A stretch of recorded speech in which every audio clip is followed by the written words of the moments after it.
Welcome to Opinion Havers, a movie podcast for people with no notes. I'm Cody. And I'm Tyler. Tyler, what did we watch? Cody, we watched Oppenheimer. Correction. You watched Oppenheimer. I watched Oppenheimer 3 times. All right, that's what you don't understand. It's been 5 months. All right, I've been preparing for this day. I have an encyclopedic knowledge of this film, shot for shot. I know every line. I know every trivia fact. I mean, you're not even ready. You might as well turn your mic off, my guy. I got 60 minutes in my brain, locked and loaded, ready to go. Tyler, do you want to tell us what Oppenheimer's about? It's about Oppenheimer. Oh, nailed it. You're so good at these, you know? Yeah, I know.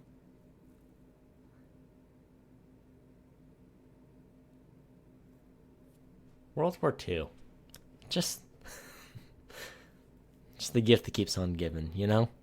Why are we making movies about other things, you know? I mean, because everything else is boring, movies I've right? seen about World War II and the fallout of World War II, it's like half the movies I've seen this year, you know? But if we're being honest, the amount of World War II movies versus non-World War II movies. Non-World War II is winning, and I don't understand why. That's what I want to know. It doesn't make sense, and it makes you wonder, you know, who is this non-World War II lobby? How deep does this conspiracy go? Cody, here's the thing that you don't understand. All non-fiction movies are set in the same universe. Everybody's out here like, I want a new... Everything's got to be in a universe nowadays. So I think I agree. Let's stop making non-fiction movies. I think we have sucked that teat dry, you know? The non-fiction verse is just, it's out of control, you know? There's too many storylines going on. There's too many characters. They're all connected. Like, how is someone supposed to keep track of all this? Yeah, I mean, like, I think we just need to do, you know, they've done it before. We just need to do a clean wipe, start again. They got non-fiction movies and non-fiction TV shows, non-fiction books. Like, it's really haven't saturated. they tapped the well? Yeah. You know? I mean, they've been doing this for, you know, longer than any other universe. You know, like everybody else, they got the MCU fatigue. Mm-hmm. I'm out here saying I got the real CU fatigue. You know? Yep. What you think of this one though? You know? Give me your hot take on Oppenheimer. Okay, pretty good. Pretty good. A lot more Florence Pugh boob than I thought I would ever get in any movie. But here we are. We are here. The pube, if you will. Stop. You know, I liked the movie. I saw it 3 times. And I'm gonna be real. I liked it a lot. You know, I liked it a lot. You would say that. I know. But would you still like it? You know, if you knew that Christopher Nolan's British brother was not involved in writing it.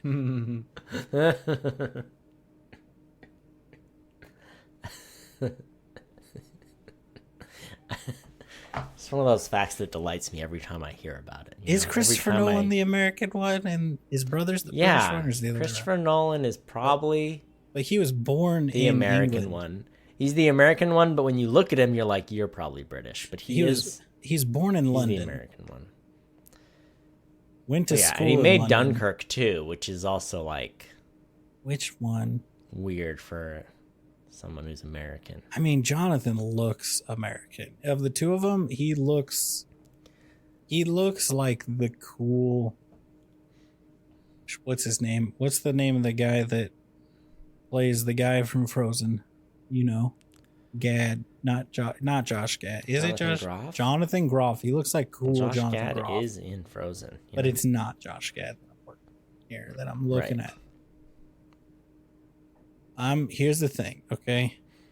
I'm gonna go out on a limb based on the schools they went to. I'm gonna say Jonathan is the American sounding, and Christopher's the British sounding one. And if it's the other way around, then I don't know what's happening anymore, because one of them, both born in London, one of them went to school in the US. It was and like one a in Parent Trap England. thing, right? Where the parents split up and then took them to different countries. Like a Lindsay Lohan Parent Trap style scenario. And then they met at summer camp. And they had peanut butter Oreos. Absolutely. Except I don't think that their parents split up. And they were just raised in both. And one of them just chose to be British. I mean, that is his right, you know? If Hilaria Baldwin can do it, then... I mean, aren't all English-speaking countries the same, you know? I mean, really? I would... Doesn't matter if I say I'm from England or Canada or the US or Australia or, you know, can I just... Don't you think I could pretend and I could get away with it? I would hazard to say that England has strayed far from the English-speaking world, you know? And they stray farther from it every day. You know? No, that makes sense. That makes sense. And they thought everybody would follow them, and we really haven't. So they live on a sad, wet island. You know, who's gonna follow their lead? You know? I live in New England, the better England, the one that they tried to abandon England for, and it sucks here. and then you see like how cold and wet it is there in England, and you're like, I understand, but it sucks in New England. And they're like, so great, it's a paradise on earth, you know? It's all foggy, it's got the rain, it's got traffic apparently in London. It's got everything you need, you know? It's got your mushed peas, your brown sauce, your fish and chips. Yeah, we got. I mean, what do we have? French fries? No, they've got chips. What do we have? Chips? Oh. No, they've got crisps. I thought you were just describing New England. So you've described New England. What are you saying that England has? No. Oh, is it? I mean, is that what it's like over there? Do people eat mushed peas and put vinegar on their fries there? I think you'd get punched in the throat if you ordered mush peas here. You know, but you might get them, but you might get punched, and then you'd get your peas.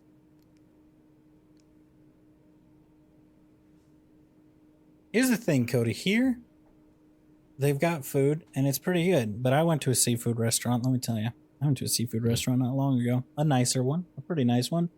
I could see the ocean from my seat in the restaurant. You know, they were like, hey, scan this little thing. It'll tell you exactly where your fish was caught. They were caught just like a little bit up north, up in the Canada, a little bay in Canada.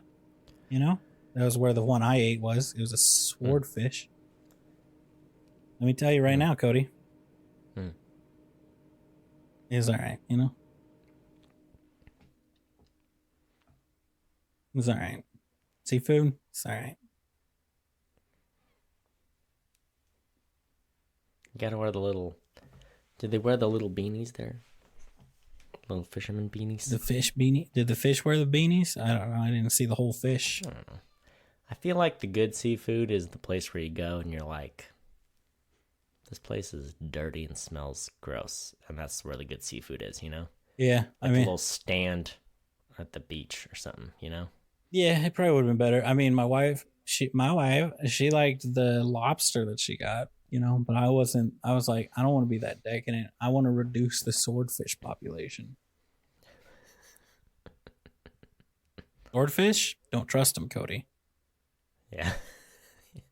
I mean, there aren't a lot of animals with just like built-in weapons like that, you know? Yeah. Where it's like, I got a sword on my face. It's unnatural. You know, shark bites you. They're a threat. Shark bites you. They're curious. They're hungry. A swordfish attacks people. Why? Oh, you see those people that get skewered by the swordfish? And they get Yeah. like the swordfish sticking out of there, like, and the swordfish like flapping around. It's like, it just feels like nobody won this fight, Yeah. Just losers all the way around. That was just out of spite, It's like, why are you doing this? Nobody knows. Yeah, a whole ocean to swim in. You had to come skewer me. Yeah.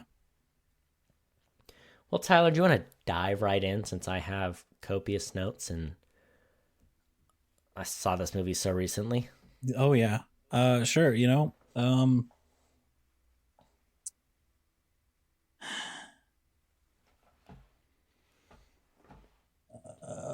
What do we got? What's a Cody hop in? I don't know. Hop in. They drive cars. Hop in the car. I guess Hop in my '40s era little car. With the backwards doors. Let's take a train ride to Spoiler Town, New Mexico. Love it. Tyler, which is in the USA. I was surprised I didn't have notes for this. And maybe I do. I just didn't label them. But the amount of times I saw this movie for me to not have notes anywhere about it is pretty impressive.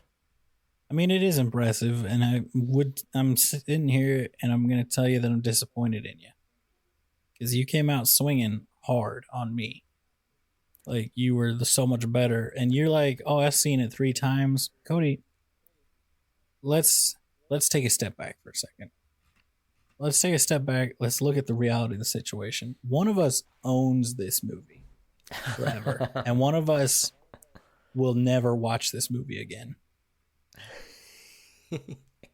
And let's remember those facts. You don't want to start this. You don't want to start this. You don't want to start a fight you're going to lose, You having access to the movie because I bought it does not count as you owning it, by the way. Tyler, look, I didn't want to do it. And I wasn't going to do it till you asserted yourself.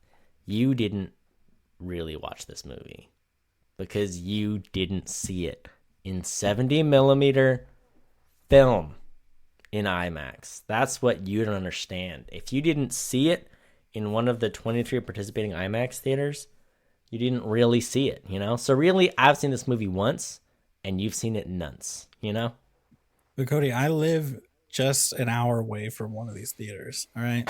I'm here experiencing it all the time.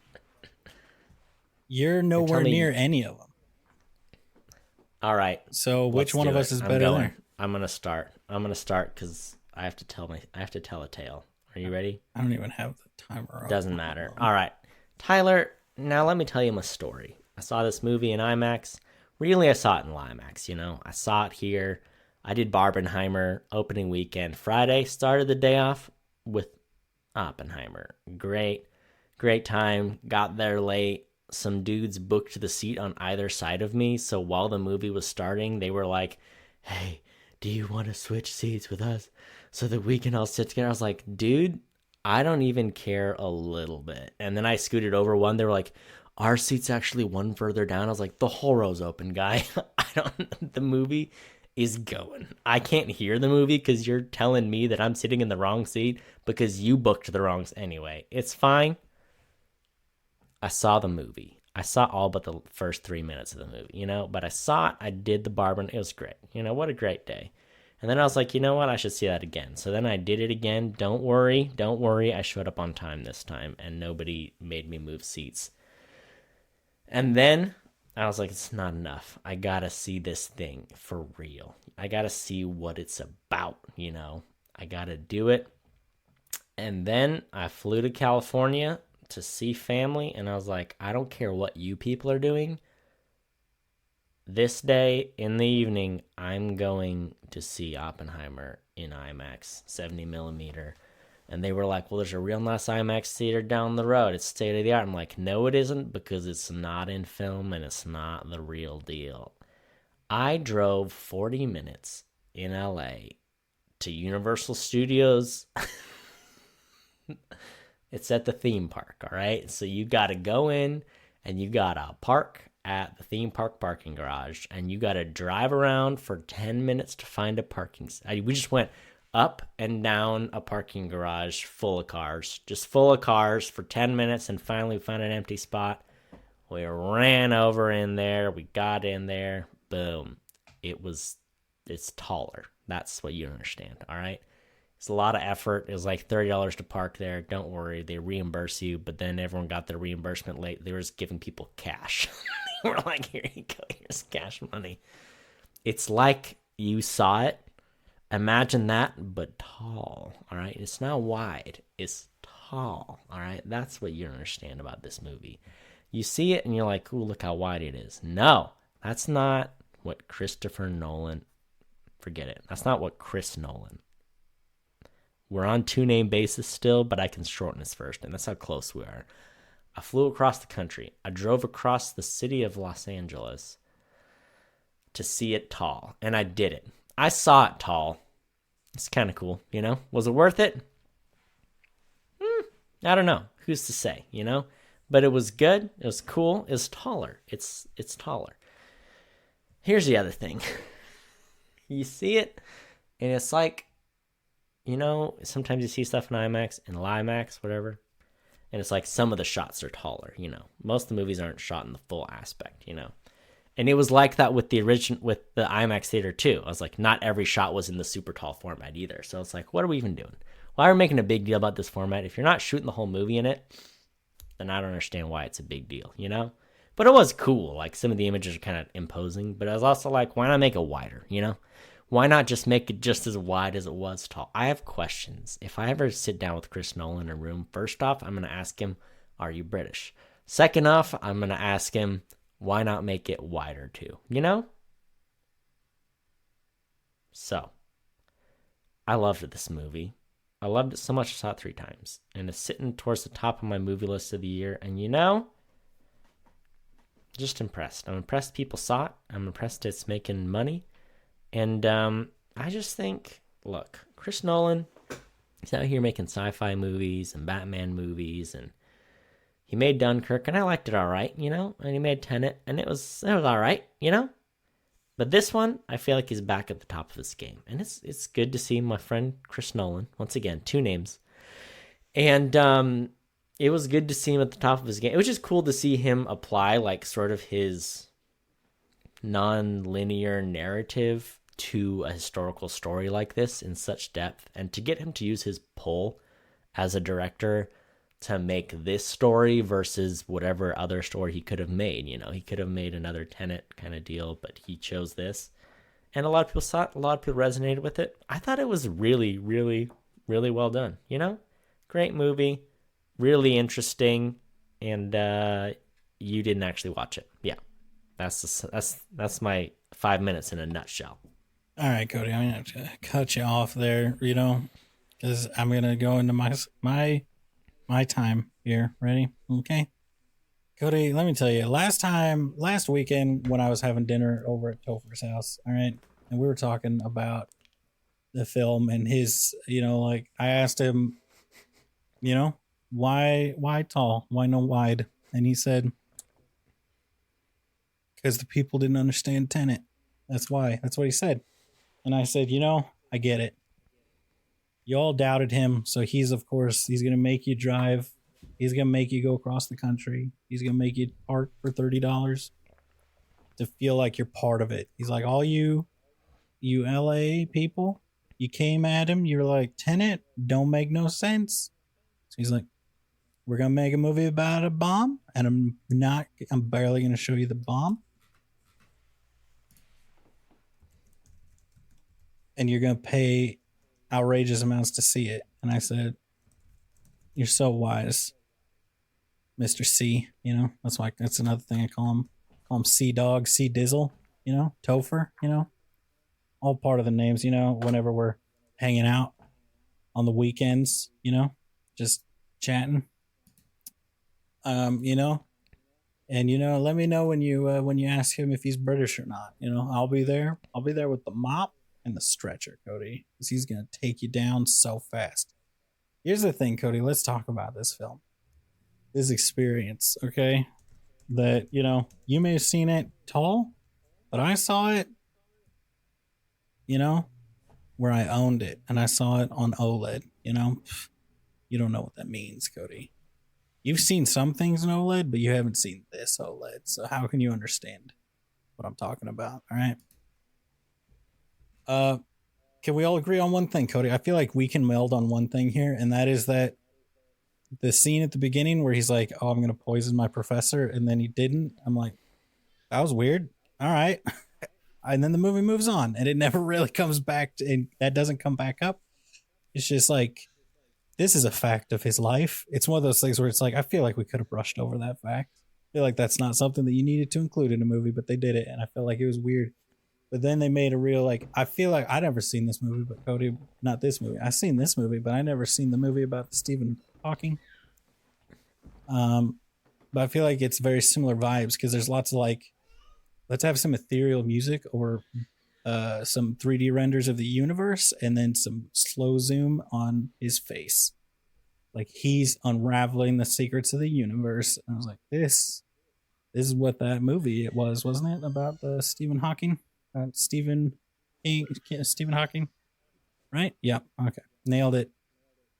Except this one is Cillian Murphy, who, as we all know, plays that one dude in Peaky Blinders. Bet you didn't know that, Cody. Bet you didn't know that. And so, see, it all comes back around, Cody, because you were sitting here, we're trying to figure out, is Christopher Nolan British? That's why he cast Cillian Murphy to play an American when he's British or Scottish or Irish. What are they? What are they, Cody? Nobody knows. Why did he break the cups? Nobody understands why he broke the cups, okay? But we're here. He's making bombs. He's talking to... what is it? Einstein. That's his name. You know, they're shifting. They're going black and white. They're going not black and white. Oh, don't you love the black and white? Cody, don't you love a good black and white? Waiting for you to give me a nod or something. I feel like you're saying you hate black and white, but you like the black and white. There we go. Good.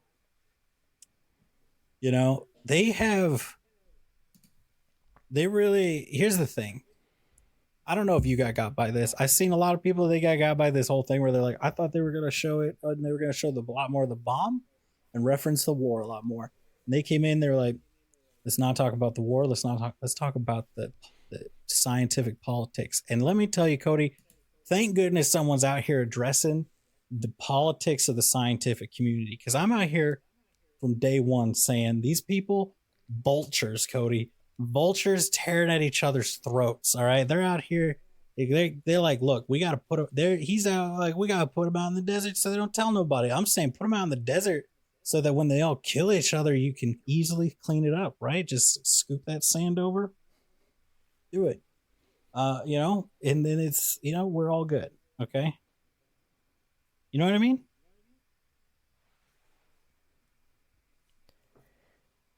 Tyler, you know, great work as always. Thomas Shelby, that's the name of the guy from Peaky Blinders. And, you know, I know that. Never seen the show. You know, that's how much Peaky Blinders pops up in my feed. All right. That's what I want you to know that. Can I give you a I fun know fact? nothing about the show except that his name is Thomas Shelby. Did you know the fun fact about Thomas Shelby and Dave Bautista? No. So Dave Bautista on his thigh, right on that upper thigh, right? He's got a tattoo says gentleman gangster. And because he's like, that's how I always have seen myself. A gentleman, but a gangster.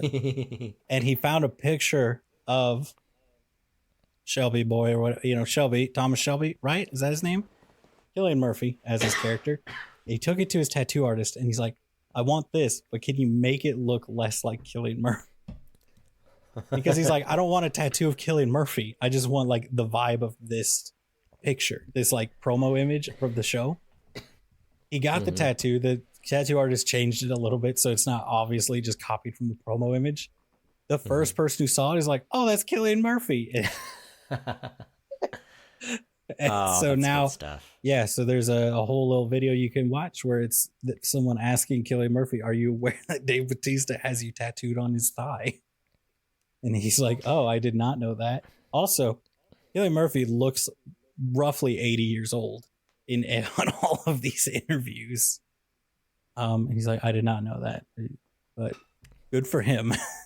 Very much like I don't know how to Yeah. respond to that. It's He's been got funny. the look of someone who's really pounding the anti-aging elixirs, where he's like, I'm working against it, but it's not working as well as I want it to. Yeah. Oh yeah.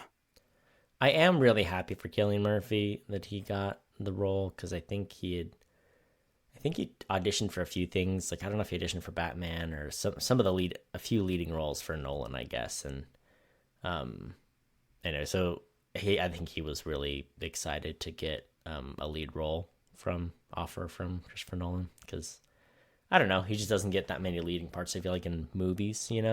But he's a really good actor. He is Um, good. Matt Damon tells a really good story about how he made a deal with his wife to take a break from acting. He's like, unless there's a Chris Nolan movie, and then like a week later, Christopher Nolan gave him a call and said, "Hey, would you like to be an Oppenheimer?" So it's interesting. It's a real like Avengers level cast. It's insane how many like actors in this movie. And normally Chris Nolan pulls some pretty good people to be in his movies, but like there's so many little characters in this movie, and it's 3 hours long. And there's some real deep cuts. And you keep going through the movie, you're like, oh, Kenneth Branagh's in this movie. Oh, Alden Ehrenreich is in this movie. Robert Downey Jr.'s in this movie. And just kind of keeps going. Fun little history cameos. Oh yeah. I don't know. I was a big fan of the movie. I appreciated that it was kind of about his life, but mostly about the bomb. But also, I really appreciated that they spend kind of like 2 hours building the bomb. And then they spend like an hour dealing with like the fallout of what happened because they dropped the bomb. Well, okay, And so that is one thing that was really cool about the structure of the movie. I will say, so that's a good thing. If you had to sum up what the movie was about, what would you say it's about? Yeah. I mean, I think Yeah. it's partly a biography of Oppenheimer's life, but I think really by the time you get through the final act, you kind of realize it's more about not only the history of building the atom bomb, but I feel like the finishing flourish of the movie is what it really means for us to own nuclear weapons and like for mankind to hold the power to destroy itself. And I think people talk about when they went to see Avatar, there was like the Avatar effect where they felt like depressed because they saw this like beautiful world and these people living in this way that they wish they could. And just seeing the Na'vi and everything like sent them into a spiral. And I've heard the same thing about Oppenheimer, where people left the theater just feeling like overwhelmed and depressed. And honestly, I felt that way a little bit too, because like the way it goes through everything, it's about his life a little bit. It's about the Manhattan Project for a lot of it. And then as soon as they drop the bomb, it's like instant regret from all these people, and it's like they were doing it for a purpose to end the war, and the war is over. But then, and you start dealing with like Oppenheimer's career falling apart, and then his rivalry with Strauss, and then that whole back and forth, and kind of how Oppenheimer finishes his life. But they kind of go back to some of those conversations he had with Einstein, and they go back to that one where he's like, remember I told you that we were worried we might start a chain reaction that would end the world? He's like, well, I think we did. And then it shows like the world on fire, and like I don't know. It was a cool way to tie the movie together, but it was like, I don't know, for people of like our generation, I feel like older people who grew up during World War II saw the effects of that, and they saw the Cold War with Russia in like in like its most intense form, and that was like always on their mind. But me growing up, I didn't think much about nuclear weapons and like the terrorism thing with 9/11 and the Iraq and Afghanistan wars and stuff. But like, I don't know, it hit me in a really interesting way where I was like, man, it is crazy to think that we've got these people that not only have nuclear bombs, but also now all the superpowers of the world are racing to get more advanced weaponry. And it's just like scary and a little depressing to think about, just to come to terms with like, why do we have why do we have this firepower, and what good does it do for anyone, unless you believe that the country that has them is going to use them to keep other people in check. But also, you own something that could destroy the world, you know? Yeah. I mean, I feel like growing up, at least for like our generation, right? I think the equivalent, if you were to think about like what would it be like for the boomers growing up with the nukes being a threat, it'd be kind of like hearing about like chemical weapons and like anthrax being used and stuff. That was like, I think the what we got instead, where it's like, all right, by the time we were came along, it was like everyone who's gonna realistically have nukes has already got them. You know, we're more worried about somebody dropping, you know, like a vial that can take out most of the country with a chemical thing, right? Yeah. But I mean, that's kind of like what it was. Like they had chemical weapons back then, but now it's like that's the whole thing. Like, it's the it kicked off like a new level of the arms race. But I mean, so I would say it's back to my original question, right? I would say if you were to like go, especially with how like, you know, haughty and like, you know, sniffing his own farts, I'm sure that Chris Nolan is, that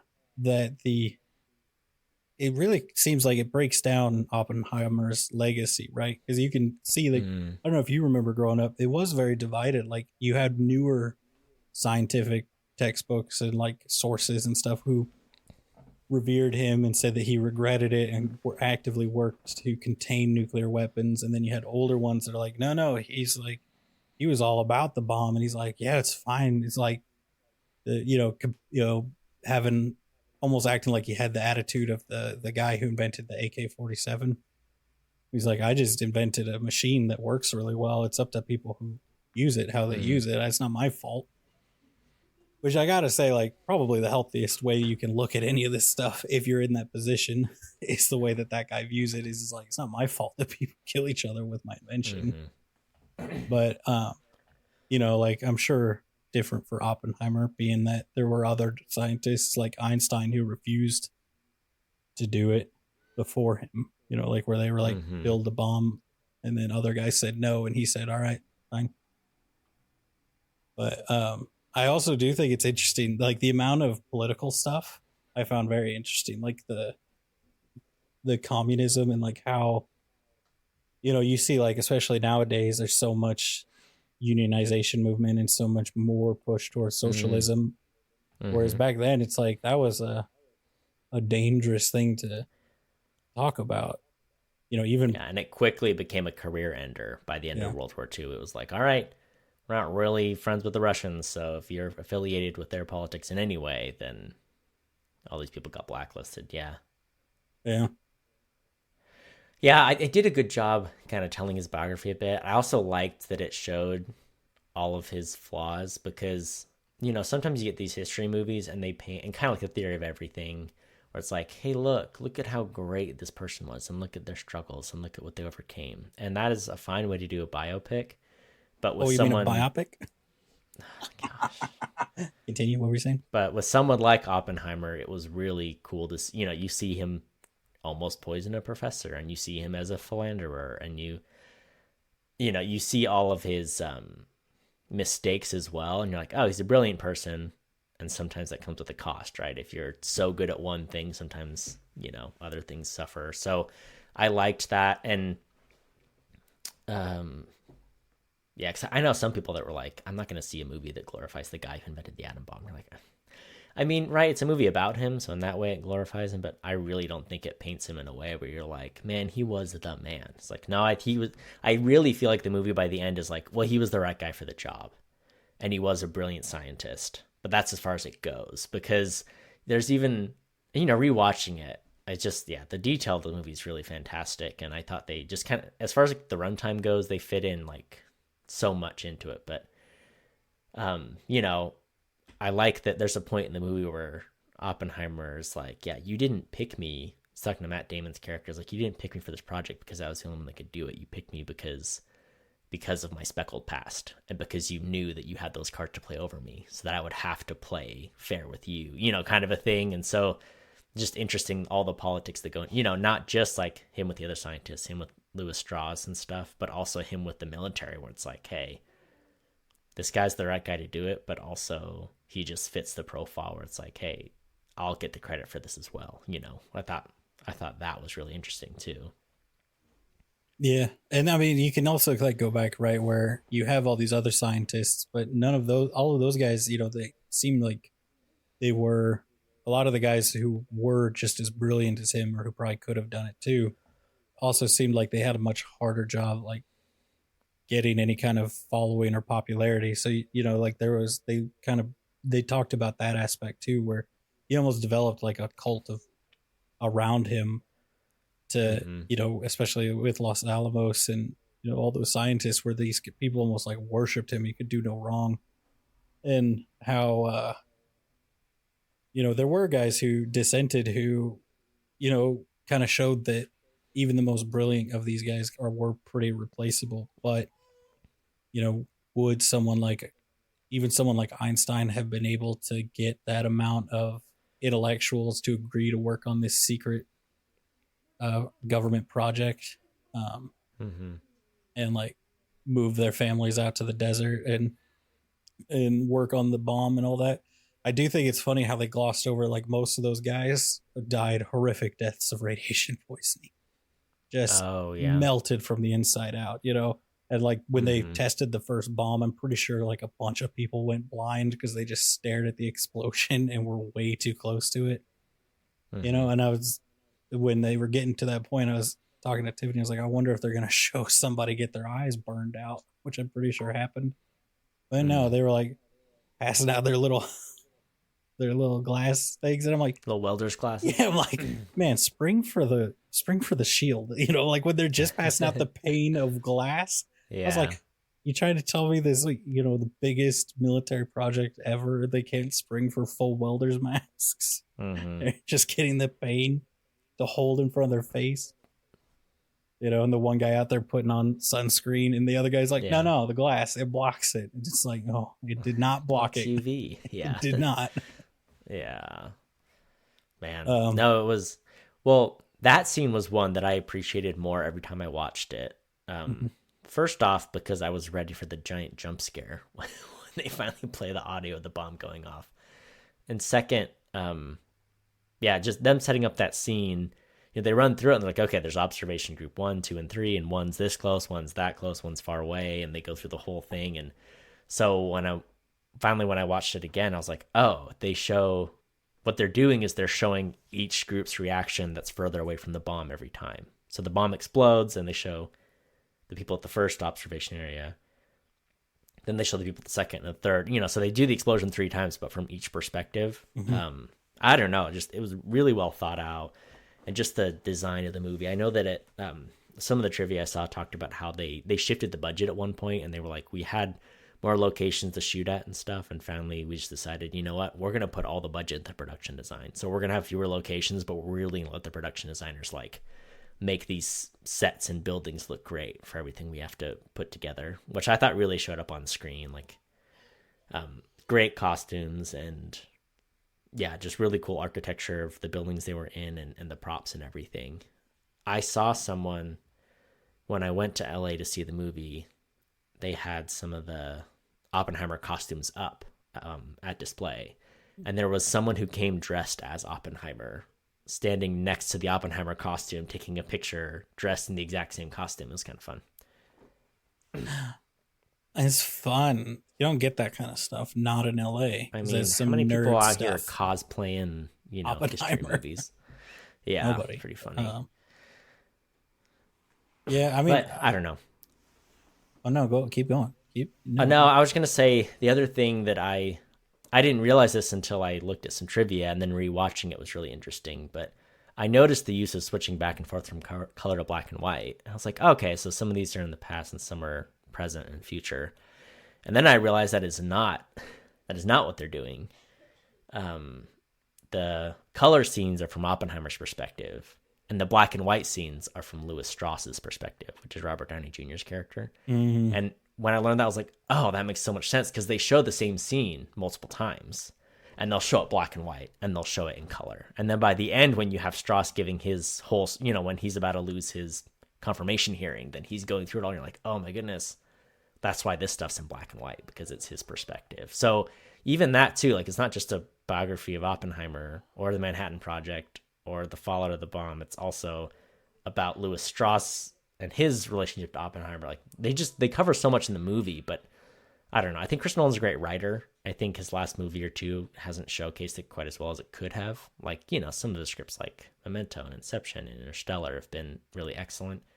This was a really awesome script, but in a totally different context, being such like a history movie. And while Dunkirk was a history movie as well, it was also like a war film, So to have this one that's like, it's so dialogue heavy and there's so many characters, but I thought it was so well put together, and I really enjoyed seeing it, and I was surprised at how rewatchable it was, which is the case of a lot of Chris Nolan movies, but I thought he really came together. I just thought it was a really impressive writing and directing performance from Chris Nolan. Yeah, I mean, I liked it a lot. I did think it almost felt like, you're talking about it jumping around. When I saw that it was 3 hours, I was like, oh man, this is gonna be a slog, I'm sure. But it feels like you're watching, like, it does feel like there's 3 distinct kind of timelines that you're following, and so it almost feels like you're watching 3 movies that it's interweaving. Like, so none of them it sits on for too long. Also, I did think it was funny, like them. I thought it was interesting, the kind of exploring the fact that Oppenheimer and a lot of these guys were theoretical physicists, meaning that Oppenheimer isn't necessarily very good at math.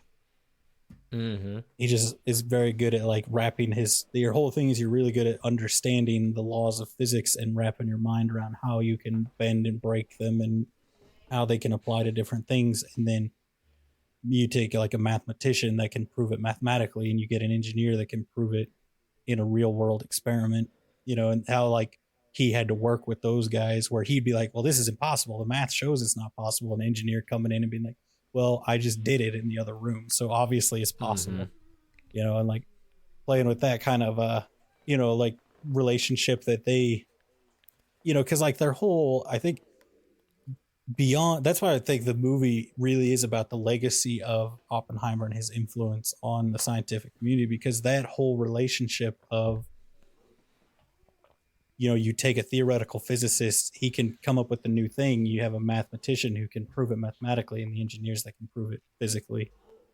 And having them all work together on the same projects was something that I think previous to like Los Alamos and Manhattan Project and stuff wasn't as common. And this kind of brought about this time period, maybe not just the Manhattan Project, right? But this whole time period brought about a lot more of those interweaving together and them working more and pushing science forward a lot faster. Because I mean, you see like how much faster technology progressed going forward from that point, just because of that change of paradigm, like dynamic, and them working on new stuff. And then, just like you said, like all of the, like earlier, like all the politics stuff and how that interacts, and like how some people would work with them, other people wouldn't. But, and then one moment I liked actually a lot, right, was when it was towards the beginning of Los Alamos being put together, right? And he's dressed up in his military uniform. And he's talking to, I can't remember the scientist guy's name, but it's the one that he kind of interacted with the longest. The other guy that was from New York. And, he tells him like, don't be who they want you to be. Be you. That's who they wanted. That's who they need. Be you. And he takes off, and then it shows him walking, like the iconic Oppenheimer look that, every picture of him is People always cosplay as. Yeah. Like him with his hat and, walking down the streets of Los Alamos. And I was like, oh yeah, They did it. They nailed it. And I thought that was like so perfectly done that I was like, I never thought I'd be hyped for a reveal of Robert Oppenheimer's like iconic like outfit. But they nailed it, I thought, And like I thought they did a good job of that thing where they kind of seem to gloss over it now where they're like, they did or they didn't, but there were guys there that were taking bets. Like it was a slim chance, but they were like, maybe we're going to ignite the atmosphere when we do that. And the fear that some of them had, I'll tell you what, Josh, he was real scared. I don't know how Drake felt about it, but Josh, he was scared about it. Drake was working for the Russians, I think. Oh, he was on the Russian side. Yeah. Yeah. No, I don't know. It covered so much ground, but it did it so well. I think. Oh, I really like. So it's based on a book called American Prometheus, and I think did they start the movie with a little blurb about the Prometheus thing? But I think it really informs kind of the topic of the movie too, because according to the dictionary, Prometheus, right, he's a titan who was chained and tortured by Zeus for stealing fire from heaven and giving it to mankind. Yeah, he has that's kind of liver. The movie in a nutshell, right? It's like, okay, this guy, gave men this godlike power, but like that comes at a price and with consequences. So yeah, just a really, I don't know. I thought it was just a great script. I thought they nailed, and just the execution of it all, showing it in black and white and showing it in color and being able to balance so many topics in one movie. I just felt it was very informative, but also like rewatchable. And, there aren't a lot of biopics that I ever want to rewatch, but this was one of them. I was happy to see this 3 times. And, I might see it a 4th sometime if I could ever manage to see it in OLED, if only I had the technology. Yeah. But one day maybe. One thing I really liked too, and I saw this in LA with my sister, and we were talking about it a little bit. But Chris Nolan doesn't use a lot of nudity in his movies, hardly if ever. So it was interesting that he chose to do that in this movie. But I actually think it was really, really effective and told a really interesting story, because Oppenheimer hooks up with Florence Pugh's character, and she's communist, and that's a whole thing. But they show them together, and she has him read Hindu poetry, and that's where he what's that quote he gives? Death destroy worlds. Yeah, right, which is it was a little controversial for some people who are religious that live in India, but it's fine. And anyway, so he says that quote, but that's also what he says when they trigger the bomb, the Trinity test. So that was it was an interesting tie-in, but then also they show them later, because he goes and meets up with her during the Manhattan Project, and that becomes a whole ordeal, right? Because she's a known communist. It's like, okay, well, are you sharing these with the Russians? And it shows them naked talking to each other, and that shows an important fact of the story, right? It's like, okay, are you wired? No, neither am I. Like the precaution they had to take, but it also implies that, right, he continued his affair. And they show it one last time when he's reading his testimony of the account of what happened, and his wife is there in the room, and they show he's reading his testimony, and now he's naked and Florence Pugh is on top of him, and it shows like what it feels like for Emily Blunt, his wife, to be in the room hearing him recount the tale of his affair, So I don't know, it's just not something you see him do a lot, but I thought it was really, really good cinematic storytelling. Just the way he did it. So I thought that was cool. Yeah. Very, the taste. Did you see it coming the first time? That's the question. The nudity? Yeah. No, I was like, how about the second time? The second time, yes. Third time, what about the third time? Third time, no. Third time got me by surprise. It's the 1, 2, 3 punch. You never see it coming. It's the jab hook. What I thought was really funny though was, especially when they were both sitting there talking naked to each other, when it was Florence Pugh sitting there, and she's Florence Pugh, she's a beautiful woman, and then it's Cillian Murphy, and I'm like, oh, Cillian, you look like you're just grandpa that skin is a little loose on that meat, and it's just really funny. Just it is just funny, you know, like he's just like, you're just a dude. Like you're Yeah. just some dude. I mean, At the end of the day. Oppenheimer must have had some game, you know? You don't hear about a lot of scientists that are out here like philandering, you know? You know, they're out here. Impressive. They're doing it, you know? But Yeah. Oh, gosh, I had something to say about that. About Cillian Murphy's about him delicious flabby skin. Nah, I don't remember. Whatever. so supple, you know? So supple. Hot. You know? They yeah, I will say this. So like, you know, let's get into it, Cody. Yeah. You know, let's get into it because they have the whole thing, right, where they spend a lot of time talking about, they spend so much time racing to make the bomb, right? Because they're like, oh, well, Hitler's trying to make a bomb. And that's the whole thing. That's the whole focus, right? Is we got to make the bomb before Hitler does. Which, let's talk about that. Funniest thing in the world, right? Hitler being like, let's stop funding atomic research. Let's start funding ghost hunters. If nothing else proves that man went nuts because of his meth addiction, I feel like that shows it right there. Anyway, I mean, I feel like everybody agrees that he went nuts, with some exception. Yeah. Some people don't agree with that, but you know, do we care about what those people think? I think not, Cody. Cody, look at me. Look at me, you blonde hair, blue-eyed boy. You agree, right? Hitler, crazy guy. We don't know that he died. You know, we don't know. He's in the submarine under the ice. That's all. That's why we got to melt the ice caps to find Hitler. Oh, the other thing I was going to say, and then Florence Pugh's character dies, which is sad. You know, and it's a result of, most likely a result of him speaking with her, right? And so then the CIA takes her. Oh, Casey Affleck. That was the other little cameo where you're like, hold on, Casey Affleck's in this movie. You know, he shows up and he's like the voyeuristic, super scary, nerdy military police guy who's like, I've been watching you, bro. It's weird. Tell me your secrets. You know, that guy. Oh, yeah. That was like a whole, And the Polka Dot Man storyline going too. Polka Dot Man was there too. You know? Who was Jason Schwartzman? Is that Jason Schwartzman? Is that who it is? Yeah. He's the... Who are you talking about, Polka Dot Man? The Polka Dot Man is the guy from Suicide Squad. Oh, yeah. I was thinking of the Dot guy from the Spider-Man movie, not that. Yeah. You got me back on track. Oh man. So I don't know.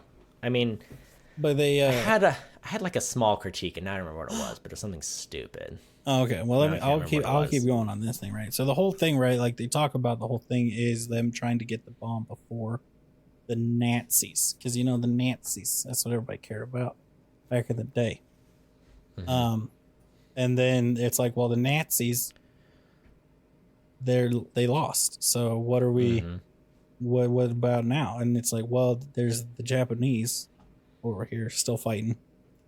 Because I do think it is a good show, like a good job of showing that like a lot of people at the time and even nowadays, right? They're like, well, the Japanese are basically beat. Why are we using this on them? But here's the thing, okay? We'll never know, honestly. That's the reality of it, right? That we'll never know how many people would have died had there been a land invasion of the main islands of Japan. Mm-hmm. So there's no way of ever really knowing if less people died because they dropped the nukes. But I never understand the people who are like, they were basically beaten. When a nuke was dropped on Japan and they said, bring it, nerds, and then we had to drop a second one for them to be like, all right, fine. They said they didn't surrender after one. They dropped another one, which I do think it's funny, like them, why they wanted at least two. Like them, like, hey, we have to be able to drop one to show them we can do it. We need a second one to show them we can keep doing it. Yep. And why they pushed so hard for two bombs to the point that both those bombs were experimental. They had no idea. Like one of them was way bigger than the other one. Mm-hmm. I think like the one that Nagasaki got was way bigger of an explosion because they were different types of bombs. Yeah. Different types of explosives in there. And you can also you can detonate it on impact or above the Yeah. ground too. Yeah, there were a lot of details I really enjoyed, like the whole like bureaucratic trial of Oppenheimer is interesting because he's sitting in that room giving testimony day after day after day, and you see the defense guy being like, "Can we get these evidence?" He's like, "No, they're classified. This isn't a trial. This is just an administrative hearing, kind of a thing." And they keep going back and forth, and it's kind of grueling to go through. But then at the end of the movie, you see the exact reverse thing happen with Strauss, because he's at his confirmation hearing and he ends up getting basically put on trial, but it's also like, hey, it's not a trial. This is just a confirmation hearing, like they're just proving what they want to prove, but it's not a court of law. There's no, there aren't these like set rules you have to follow. So I thought that was really interesting for them to bring it around. And Strauss talks about like, right, Oppenheimer wants all the glory but none of the guilt, and he wants to be remembered for Trinity test and not for Nagasaki or Hiroshima. And yeah, I don't know, it was really interesting to see. They kind of portray Oppenheimer playing the long game a little bit, where he's like, I don't know, him kind of trying to play his cards a little bit. Well, I think his career, the vibe I got right was that Oppenheimer, they tried to play it as though he did what he was supposed to, and it was the what ended up happening, right, with Strauss was all these people who believed in Oppenheimer and knew the truth of what happened and what Strauss did kind of coming back to bite Strauss. Yeah. And it wasn't necessarily, and like, I know, the Einstein thing, he kind of told him like, you can play their game or you could try to do this, but just know that none of that's for you. It's just like these awards they'll give you, they're going to drag your name through the mud and then they'll give you an award and say that it's for you, but it's just to make themselves feel better. Yeah. And like, you see that's like the last shot of the movie is him as an old man receiving like the presidential medal or something like that, like this prestigious award. And it's like, yeah, but like you ruined his life, Yeah. like he built you a bomb and you ruined his life. And then you're like, but you did a good job with the bomb. And like he said, he wants to be remembered for Trinity test, but not Hiroshima.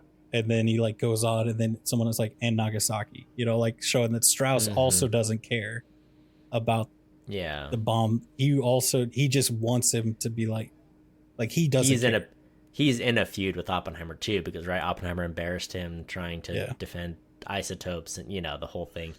That was interesting. And I don't know, I also liked the way they showed all the scientists, and we talked about it a little bit, right? They're like, why are we still working on this bomb? Because the Nazis are done, and they talk about it a few times. It's like, just because we built this bomb doesn't mean we have the right to decide how to use it, and that's what's so interesting about it is the scientists are like doing this research, and they make the point, it's like, what's the one advantage we have over the Germans? It is anti-Semitism. They refuse to work with all these Jewish scientists, and those people are here in the States now, and we can get them to work for us. And so and you see a lot of, people portraying Jewish scientists that work on the bomb, and just interesting to see the scientists. They're conflicted as well, even before they finish it. They're like, hey, shouldn't we have a say in how our work is used? And they're like, it's not, we're not at Stanford at a science department. This is a military project, and this is, they're going to do whatever they want with it, So yeah, it's just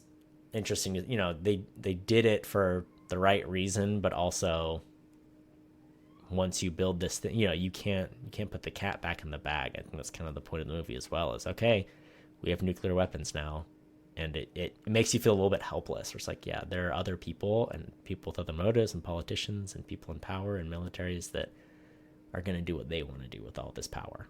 Yeah. And I mean, like, it kind of like, it's interesting, right, that they talk about the nuclear weapons and like how it shows other countries getting them as it goes forward in time, through the Cold War, and them trying to, limit the amount of countries that have it. But like, I've talked to you about it, like, the more and more you dig into like the world's militaries, right, the more you see like really no country in the world, like people all the time are like, America's military soft, but it's like, there's just more bullets for the like American military just has more bullets, more rockets, more boats. Like Like I saw a thing where they were like, the Chinese Navy has way more ships. And it's like, yeah, but if we just threw a bunch of rubber ducks in the ocean and said those were all U.S. Navy ships, we could surpass them. Like Yeah. it's like we have more battleships, or like battleships. Like when you're looking at like they have like all these patrol boats that are like 3-person crews, and we've got like 6 super carriers. It's laughable that any other country could go against the U.S. But then you think about like, well, then the U.S. could just bully any of them. But China has nukes. That really levels the playing field. So you think on the one hand, well, whether you like or hate China, Russia, any of these other big countries, without nukes, the U.S. would just bully every other country into doing whatever we wanted. Nukes do level the playing field. So they have a positive effect on one hand, depending on how you look at it, in that other countries can have as much of a say as any other country as long as you have these world-ending weapons. But on the other hand, we're all just sitting here pointing nukes at each other, Yeah. Like, it's like, yeah, I'm glad that we can have a civil discussion because we both have a gun pointed at each other's head. But it would be cool if we didn't need the guns pointed at each other's heads. Yeah. So I think even today that you could sit down and have like a debate on, well, is it good or bad that there's so many nukes in the world? Because I feel like, there's so many that it's like there's none. But at the same time, the more there is, the more likely that they'll get used again. I remember seeing like a whole thing on back when the Cuban Missile Crisis, people assumed that it was the guys in Russia that were in control of those nukes, but it wasn't. Mm-hmm. It was the guys that were there in Cuba that were in control of it. Mm-hmm. So they would have absolutely been used had like something kicked off there. And so that could have been bad. They could have nuked like Miami or something, and that would have been bad, Cody. But like at a certain point,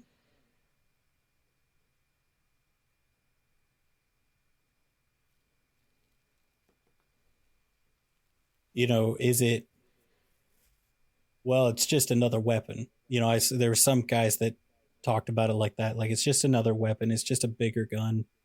It's no different than any other military advancement. And then we've talked about it too. Like in the war with Japan, it's like, yeah, the firebombings killed more people than way more atom bombs did. So it's interesting where it's like, there's a plethora of ways to kill people, and the U.S. has plenty of other firepower.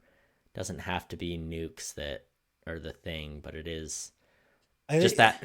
I love the analogy the movie uses, right? Because they were like, oh, is this chain reaction? Is the explosion never going to stop, right? It ignites the atmosphere. And that's kind of the thing, is the chain reaction of everyone having nukes is like, okay, are you ever going to make the mistake and ignite the atmosphere? Or do you ever know for a fact that you're not going to ignite the atmosphere? And when you have nukes, you run that risk of like, is that going to set off where everybody, someone goes crazy or something happens and these weapons do start to get fired, and it's like all of a sudden. Yeah, that is something where it's like, they like, so in the video I was telling you about, right, where you're talking about China and the US, what would happen if they went to war, right? But it was much more realistic. One of the things that the guy talks about was, well, does China attack Pearl Harbor if they go to war with the US? Because if they just attack the Pacific bases in other countries, that's one kind of level of warfare. You attack Pearl Harbor, you attack Hawaii, you're attacking U.S. soil. That's a different level of warfare. Right. Now you're not dealing with the proxy war, you're dealing with the direct war. Well, even like the whole idea was it's direct conflict. It's U.S. military versus Chinese military, but it's like... The response is different versus a attack on a base versus an attack on U.S. soil. Yeah. Right. And so he talks about that, and like, well, okay, so when would would they use nukes? It's like, well, probably not. No one's opening salvo as nukes unless you're going to lose immediately. And then it's like, well, the only hope is to knock them out first. But like you said, you launch one nuke, you're effectively launching all of the nukes. Mm-hmm. But you're talking about igniting the... I paused the movie at one point to tell Tiffany about my favorite little fun fact about the Cold War nuclear weapons test, which is a little fun nugget called the Tsar bomb. This thing's fun. You ever heard of this big boy? So this is the largest man-made explosion ever. There's the Soviets made a bomb. They made a nuke. I thought that was James Bond movie did that. No. Just kidding. Just Here kidding. we go. So here's what it is, Cody. They made a bomb. It's like a 100 megaton. No, 1,000 megaton, 100 megaton explosive that they could be. Which they're like, it's too big. That's too big. That's too big. There's nowhere we can detonate it without messing stuff up. So they made it half sized, and they dropped it up in north of Russia where they test things, tested those things, and it was so big that it like broke windows in Finland, and it was like bomb went off, all of the alarms went off, everybody called them, so they called Russia. They're like, "What the heck was that?" They're like, "Okay, so let's maybe we should make some rules about where we could test these." Russia initiated it. They're like, maybe let's make rules about this. That's how big this bomb was. And I love that it's so big that the whole world was like, all right, we need to set some ground rules here. Because, what the heck was that? We heard this explosion in Canada, man. Like it was so enormous. I love that these guys were like, we're going to ignite the atmosphere with their like 4 kiloton or like, what was it again? What was they said it was? Like kiloton explosives, and then this one's like 50 megatons, and they're like, all right, they need some rules to this. We need to maybe stop testing above ground. We're gonna destroy the world. At some point we're gonna ignite the atmosphere. And do a test on the moon, What bad could happen, No one lives there. But there you go. Let's blow up the moon. That's what I propose. I think there was something. I know there's like, that's how crazy they did get, like they talked about all this stuff, but they did talk about like, okay, what if we cracked the moon to get back at Russia? And like some scientists were like, that's so dumb. No, but we could though, right? And they're like, probably not. So it is interesting the insanity that they got to that these guys kind of saw coming, when he said like we did start the chain reaction that ends the world. Yeah. Where like the types of weapons and the scale of warfare that are kind of thought of nowadays, there's no going back, know? Yeah. I mean, I had the existential dread at the end of the movie, and I just thought it was really well done. This one's like sitting right. I've seen 46 movies this year, and it's sitting at number 3, but like, I'm thinking about bumping it up. It's right there. I really liked it. I liked it a lot. Yeah. Anything else to say? I could never think of my criticism. It was a good one. I liked I do think Einstein was a bigger opponent of the nuclear weapons than they depict him as in this movie. Yeah. But I do like the way that they depicted him, which is probably more how he spoke with other scientists like Oppenheimer, which is like, just like, I feel really sorry for you being in this position. And like, kind of being faced with this and like knowing that this could happen and knowing this and knowing that like, well, if you don't build it, there's a chance that someone way worse that will use it will build it. And then through to, I don't know if they showed Einstein after they dropped the bombs in Japan. I don't know if I've told you this before, but like I used to know a couple guys who were literally like on troop transports on their way to invade Japan. Like they were going to be part of the first wave of invasion, like hitting the beaches D-Day style. Oh, they're the only guys that I've ever talked to that are 100% like, yup, that was the right decision to drop the bomb. They were real happy they dropped the bomb because they were basically like, they were like kids, and they were sitting there and they were the guys that they were talking to that were more experienced soldiers from Europe were not shy about like, yeah, no, you're going to die. Like you're not surviving this. And so I do think it's interesting, like their perspective, right? Because I like how they do it here where there's like, I think there's even a scene where Oppenheimer says there's no way to know. Like, all of these islands were basically beaten and it took months to take them all, and tons of death. But there's a chance we could have landed on the mainland and everybody would have been so happy that it's over. They would have just been like, all right, throw your hands up. It's over. You know, Well, it's interesting. we'll Like, never know. yeah, we'll never know. I've seen a couple Japanese movies this year that deal with some World War II stuff that are interesting, where they were just like relieved to have the war over. But I've also heard some really interesting stuff. There was like this was in like the 50s or 60s, but one of the guys who like was the pioneer of like the firebombing and, a lot of the aerial strategy. I forget the name of the general, but he was a big deal, and he's the one that what's his name is based off of in the Doctor Strangelove. But anyway, like he got like an award from Japan for like thanks for ending the war, and it's like this dude bombed you.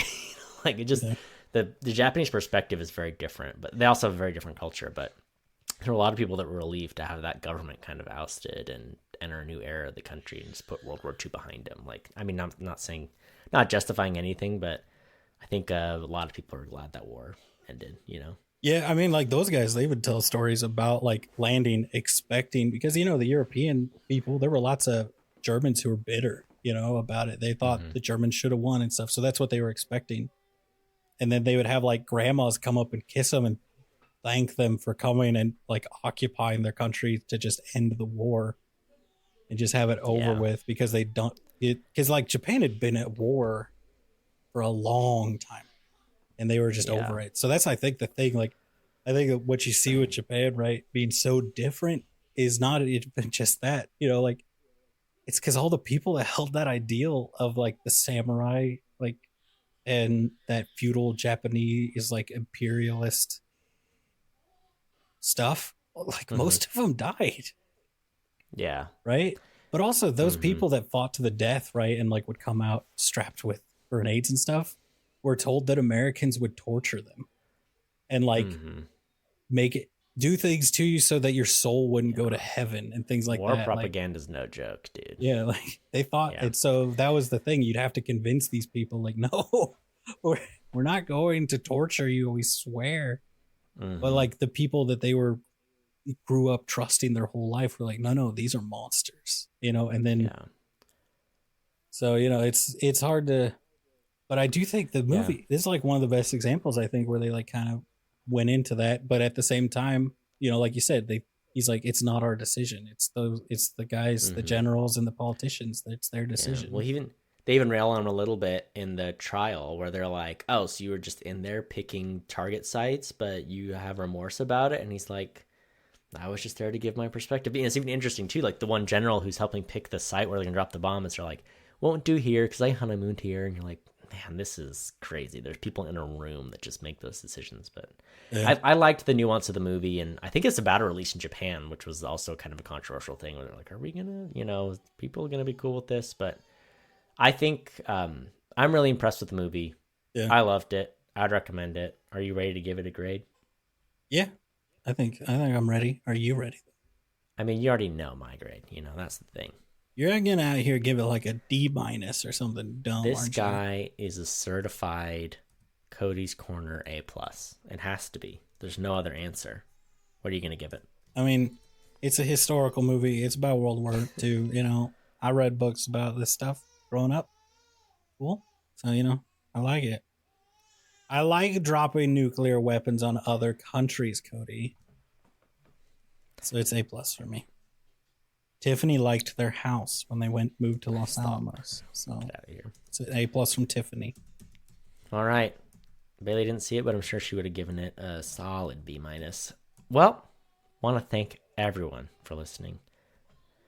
Share us, review us, worship us, revere us, and until next time, watch movies and have opinions. Tyler, there's no time. My baby needs a binky. There's no time for a little after thing, all right? I know you want it. You can't have it. Baby, look, Cody, all I was going to say, right, you've seen all these people online. Everybody, there's strife in all these areas of the country, all over the world, right? I think some people got the right idea. What fixed it last time the world was in turmoil? Nuke Japan. That's the solution. Stop.